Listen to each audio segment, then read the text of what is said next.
Anya Sharma adjusted the saline drip for the third time in 10 minutes. Her movements were precise, economical, practiced. Room 314 was quiet, except for the steady beep of monitors and the soft breathing of Mr. Henderson recovering from appendix surgery. Nurse Sharma, Dr. Finch's voice cut through the peace like a scalpel. Patient in trauma bay 2. Looks like a vagrant, fell into some construction rebar.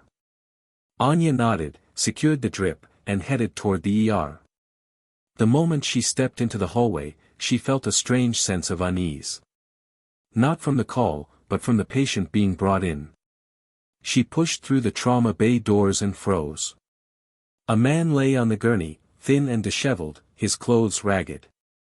Blood seeped through crude field dressings on his chest, his face pale and etched with pain, but his eyes were sharp. Alert. And fixed on her. She recognized those eyes, even after all these years. Anya, he whispered when he saw her, a wave of relief washing over his features. Thank God you're here, doctor. Dr. Finch looked up from his preliminary examination, irritated. Nurse Sharma, I need you to prep for emergency surgery. Multiple penetrating wounds, possible internal bleeding. Doctor, the man's voice was weak but insistent. I need Dr. Sharma to handle this. Finch paused, confused. I'm sorry, there's no Dr. Sharma here. This is Nurse Sharma, and I assure you, I'm perfectly qualified. Get Dr. Anya Sharma, the man repeated, his eyes locked on Anya's face. She's the only one who can save me. Anya's blood ran cold. Her past, carefully buried for 3 years, was about to surface. Dr. Finch straightened, his expression shifting from confusion to condescension. Sir, you've lost a significant amount of blood. You're confused. This is Nurse Sharma, an excellent nurse, but she's not qualified to perform surgery. I am Dr. Finch, Chief of Trauma, and I will be handling your case. The man's hand shot out, gripping Finch's wrist with surprising strength. You don't understand. I need Dr. Anya Sharma. She saved my life before. There is no Dr. Sharma, Finch said, pulling his hand free, frustrated. Sir, you're delirious. Nurse Sharma, please sedate the patient so we can proceed. I don't need sedation, the man said, his eyes still on Anya. I need the surgeon who pulled concrete shrapnel out of my chest after the earthquake in San Cristobal. I need the doctor who kept my entire relief team alive during the aftershocks. I need Dr. Anya Sharma. Anya felt the room's attention shift to her. The other nurses, the residents, even Dr. Finch were staring. Sir, she said quietly. You need surgery immediately. Dr. Finch is highly qualified. No, the man's voice carried a strange authority despite his weakness. Anya, I know why you left. I know what happened. But right now, I need you to be who you really are. Finch looked between them, his medical arrogance warring with growing confusion. What is he talking about? Anya felt the weight of 3 years of careful deception threatening to crumble. She'd worked so hard to become invisible, to be just another nurse, to bury Dr. Anya Sharma along with the guilt and trauma of that last mission. But Ben was dying. She could see it in his vitals, in the way his blood pressure was dropping, in the subtle signs a civilian doctor might miss but that she recognized from hundreds of disaster zone triage decisions. Dr. Finch, she said carefully. His injuries are more complex than they appear. How could you possibly know that? You're a nurse. Anya looked at Ben, saw the plea in his eyes, the trust that said, I know who you are. I need who you are. Because, she said quietly, those aren't just penetrating wounds. That's a fragmentation pattern from a reinforced concrete collapse. And if I'm right, he has fragments of rebar near his heart that will kill him if they shift during standard surgical procedures. Finch stared at her. You can't possibly diagnose that by looking. Nurse Sharma is right, Ben said weakly. Building collapse. Fragments are still there. Too dangerous to remove in the field clinic. His eyes found Anya's. That's why I need the best field surgeon global medical relief ever had. The room went silent. Dr. Finch looked at Anya as if seeing her for the first time. Field surgeon. Anya closed her eyes. 3 years of hiding, about to end because a journalist she'd saved couldn't let her hide anymore. When she opened them, Ben was coding. He's flatlining, a resident's voice cut through the silence. Anya moved before thinking. Start compressions, she ordered, her hands finding Ben's pulse points, her mind switching into the crisis mode she tried so hard to suppress. Dr. Finch snapped to attention, shocked but recognizing her skill. Anya's hands moved with a precision that made the other nurses step back. These weren't the compressions of someone who'd learned CPR in a class. These were the compressions of someone who'd done this in a collapsing building, with no backup and no margin for error. 2 milligrams epinephrine, she said, then realized she was giving orders. I mean, Dr. Finch, should we? Just do it, Finch said, his voice tight. He was watching her hands, her technique, the way she positioned Ben's head. The monitor beeped. A rhythm returned. How do you know to do that? Finch asked, stunned.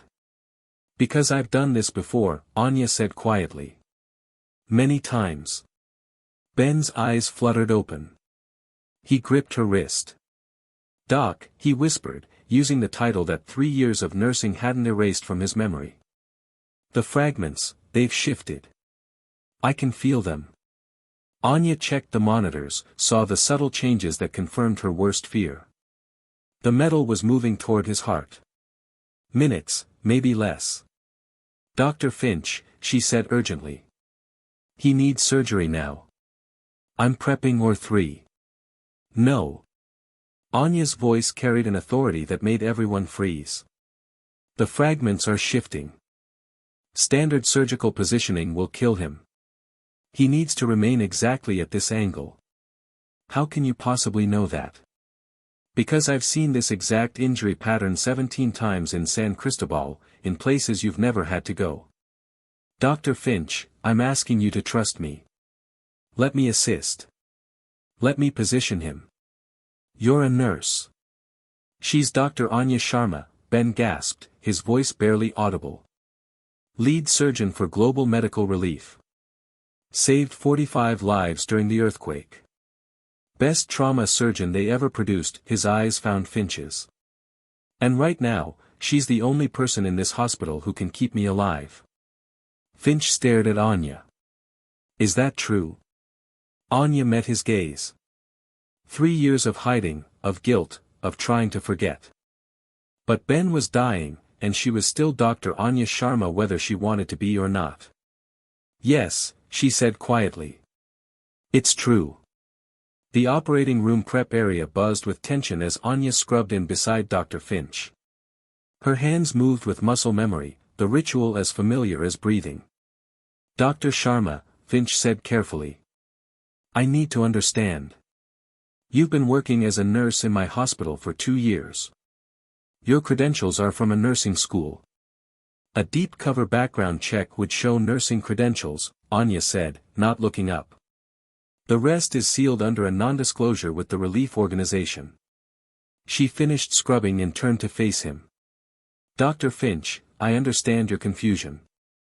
But right now, Ben has minutes before those fragments kill him. We can discuss my resume later. Those positioning requirements you mentioned. The rebar fragments from that region's construction are jagged, designed to splinter.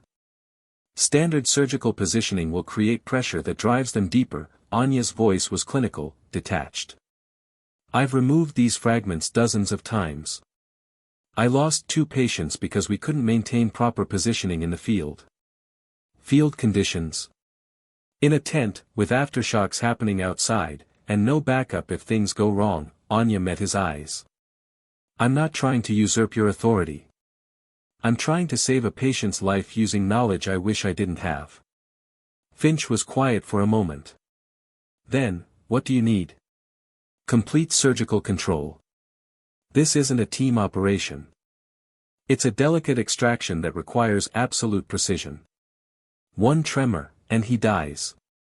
Through the OR window, they could see Ben being prepped, his vitals declining. If I let you lead, Finch said slowly, and something goes wrong, both our careers are over. If you don't let me lead, Anya countered, he dies anyway. At least this way he has a chance. Finch looked from Ben, to the monitors, to Anya's steady hands and calm confidence. What's your success rate with this type of extraction? 95%. Under field conditions. Finch saw something in her eyes then, the weight of command, the burden of lives saved and lost.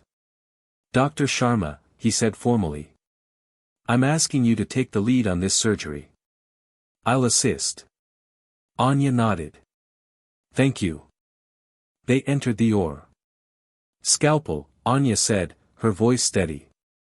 The moment the scalpel touched Ben's skin, everything else faded away.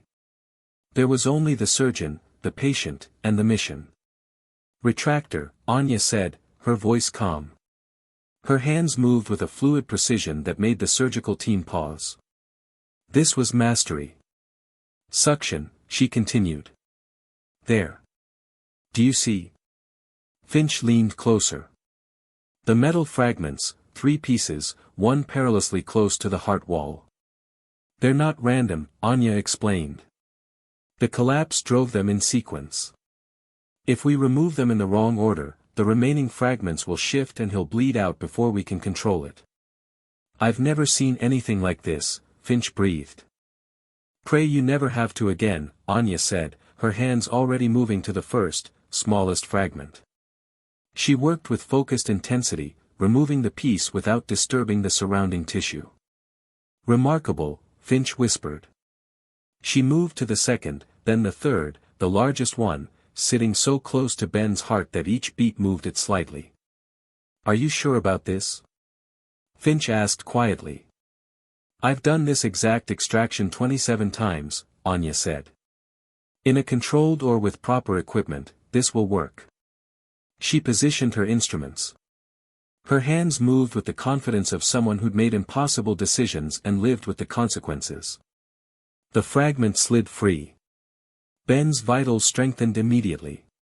The monitor showed a strong, steady rhythm. Unbelievable, Finch said. I've never seen surgical precision like that. Anya began closing, her sutures perfect. You've never worked disaster medicine, Dr. Finch. When you have 30 seconds to save a life, you learn efficiency. Is that why you left? Anya's hands paused for a fraction of a second. I left because sometimes, even when you do everything right, people still die. And the weight of saving everyone you can doesn't always balance out the weight of losing the ones you can't. She finished closing. Surgery complete. Patient should recover fully. She stepped back from the table, suddenly no longer Dr. Sharma, the confident surgeon, but Nurse Sharma, the woman who just performed a miracle she wasn't supposed to be capable of. Finch looked at her with something like awe. That was extraordinary. It was a one-time situation, Anya interrupted. Ben needed help I was qualified to provide. That's all. But your skills are in the past, Anya said, cleaning her instruments. I'm a nurse now, Dr. Finch. This was an exception. She left the OR, leaving Finch to process what he'd just witnessed, the most skilled surgery he'd ever seen, performed by a woman determined to walk away from it all over again. 30 minutes later, Dr. Finch found Anya checking medications. His expression was a mixture of respect and confusion. Dr. Sharma, we need to talk. There's nothing to discuss, Anya said without looking up. Ben is stable. Case closed. Case closed. Anya, what I witnessed in that was mastery. It was 4 years of disaster relief medicine. Anya finally looked at him. And it cost more than you'll ever understand. Then help me understand. Why are you working as a nurse? Anya was quiet for a moment. Because surgery means making life and death decisions, and I got tired of making the wrong ones. Wrong ones? San Cristobal. 3 years ago. Mass casualty event after the main quake. A field clinic collapsed in an aftershock. 47 people trapped. Children. I had to choose who to save first. She stopped, the memory still raw. 2 children died while I was saving others. 2 kids who might have lived if I'd made different choices. Anya, that's triage, Finch said gently. Impossible choices under impossible conditions. You saved lives. I lost lives, too. I decided I was done playing God. As a nurse, I help, I support. But I don't make the choices that determine who lives and who dies. But you just did. With Ben. That was different. Before she could explain, her phone buzzed. A text message from an unknown number. Dr. Sharma. This is Ben. Thank you. We need to talk. There's something you need to know about San Cristobal. Something that changes everything. Anya stared at the message. What could possibly change that day? What is it? Finch asked. My past, Anya said quietly. Apparently, it's not finished with me. The phone buzzed again. The children you think you failed. You didn't fail them. You were set up. Meet me in the hospital chapel in 1 hour. It's time you knew the truth. Anya's hands trembled. Set up. What truth? Finch read the message over her shoulder. Anya, you have to go. I can't. I can't relive that day. Maybe you won't have to, he said softly. Go. I'll cover your patients. The hospital chapel was quiet, empty, except for Ben sitting in the front pew. He looked stronger, cleaner. He'd clearly been given a room and a change of clothes. Anya, he said as she entered. Thank you for coming. What truth, Ben? What are you talking about? Those children died because I made the wrong choices. No, Ben turned to face her. Those children died because your supply chain was sabotaged. Anya felt the world shift. What? The San Cristobal mission was compromised. A rival aid organization was trying to discredit global medical relief to secure a massive government grant. They deliberately rerouted a shipment of your most critical medical supplies, including pediatric trauma kits. That's impossible. I was a journalist embedded with the relief effort, remember? Ben pulled a worn, leather-bound notebook from a simple bag at his side. I was investigating them when the quake hit. This is everything. Shipping manifests, eyewitness accounts. It took me 3 years on the street to track down the final proof. Anya opened the notebook. She read the reports, the interviews with disgruntled logistical staff, the proof of a shipment diverted just hours before the aftershock that collapsed the clinic. My God, she whispered. They knew. You had 30 minutes to save 47 people with supplies for maybe 20, Ben's voice was firm. You performed miracles that day, Anya. You saved 45 lives. Those 2 children who died, they needed equipment that was sitting in a warehouse 100 miles away, thanks to corporate greed. Tears she'd held back for 3 years streamed down her face. You aren't just a good surgeon, Anya, Ben said, his voice full of conviction. You're the best. And they broke you because they couldn't compete with you. Why are you showing me this now? Because what you did today, saving my life, that's who you really are. You're Dr. Anya Sharma, the surgeon who saves lives others can't. It's time you remembered that. He left her alone in the chapel with the truth. Nurse Anya Sharma had been safe, quiet, hidden. Dr. Anya Sharma had been extraordinary. The question was, which person would she choose to be now? 2 hours later, Anya found Dr. Finch in his office, the notebook on his desk. I read it, he said simply. How are you? I don't know yet, Anya said, sitting down. 3 years of guilt based on a lie. 3 years hiding from who I am because I thought I was a failure. She looked up, and for the first time, the deep sadness in her eyes was replaced by a flicker of fire. And now I'm not guilty. I'm furious. Good, Finch said. Anger is better than guilt. Anger drives action. Dr. Finch, I want to establish a new program here. A specialized disaster response unit. Advanced trauma care for situations civilian hospitals aren't equipped for. Finch sat back. Are you talking about coming back to surgery? I'm talking about doing what I was trained to do.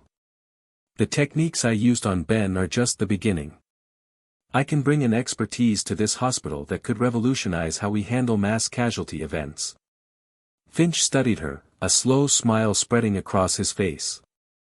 The board would need a proposal. Give me 72 hours, Anya said, her voice strong. He stood, extending his hand. Welcome back to surgery, Dr. Sharma. This hospital just got a lot more interesting. For 3 years, she'd been Nurse Sharma. But Dr. Anya Sharma was back. 3 months later, Anya stood in her new office overlooking the helipad. The sign on her door read, Dr. Anya Sharma, MD, Director, Global Trauma and Disaster Response Center. Her first official patient, a firefighter injured in a building collapse, was being prepped for surgery. Dr. Finch would assist, but Anya would lead. Ben, now cleaned up and working as her unit's logistical consultant, appeared in the doorway. Patient is prepped, document team is ready. Thank you, Ben. How does it feel? He asked. Like I'm exactly where I'm supposed to be. Any regrets about leaving nursing behind? Anya thought for a moment. Nursing taught me compassion. It reminded me that healing is about more than just technical skill. I'll be a better surgeon because I was a nurse, she smiled grimly. And the people who tried to break me, they created something they never expected. A surgeon who's not just skilled, but angry. Angry enough to fight for the people no one else can. She headed toward the OR, where her team of disaster-experienced professionals was ready to do the impossible. Scalpel, Dr. Anya Sharma said, her voice steady, confident. Home.